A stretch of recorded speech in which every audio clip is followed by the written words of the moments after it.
Hi, my name is Richard Veltri. I'm the CEO of Harbor Rock Consulting.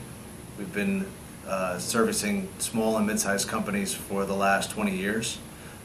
Today we're going to talk about how to register a new company.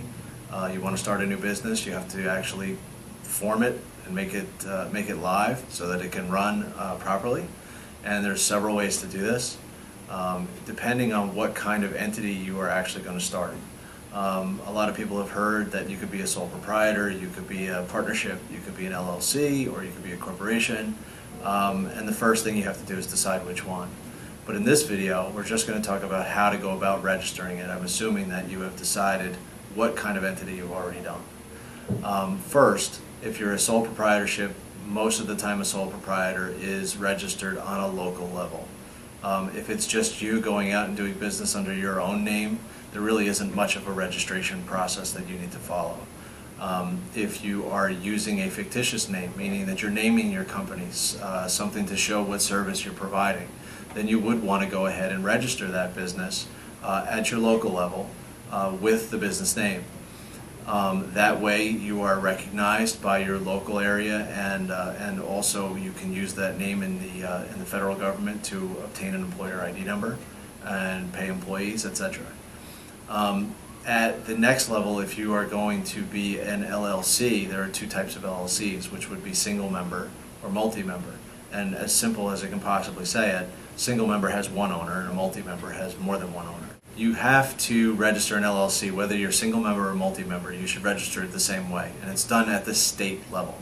You want to actually go to the state where you are operating and find out how to actually file the forms called a certificate of formation.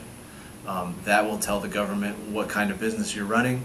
It will tell the government how you want to go about actually filing forms with them every year. And it will tell them a little bit about the ownership of the company. It will also register the business name so that you can legally be using it around when you're doing your work. A corporation is filed the same way. A corporation is filed with the state that you're going to be doing your work in. It could also be in multiple states, by the way. But for the main state is where you start.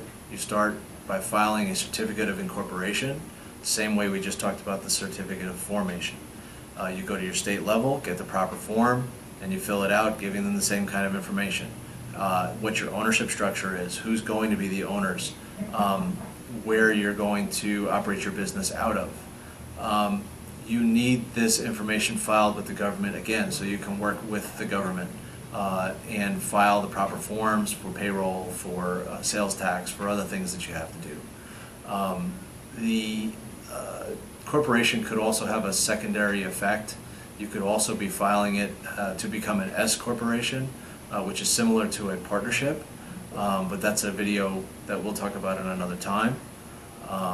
So for now, just find the forms for the proper type of entity that you want to register, and you can do that through the state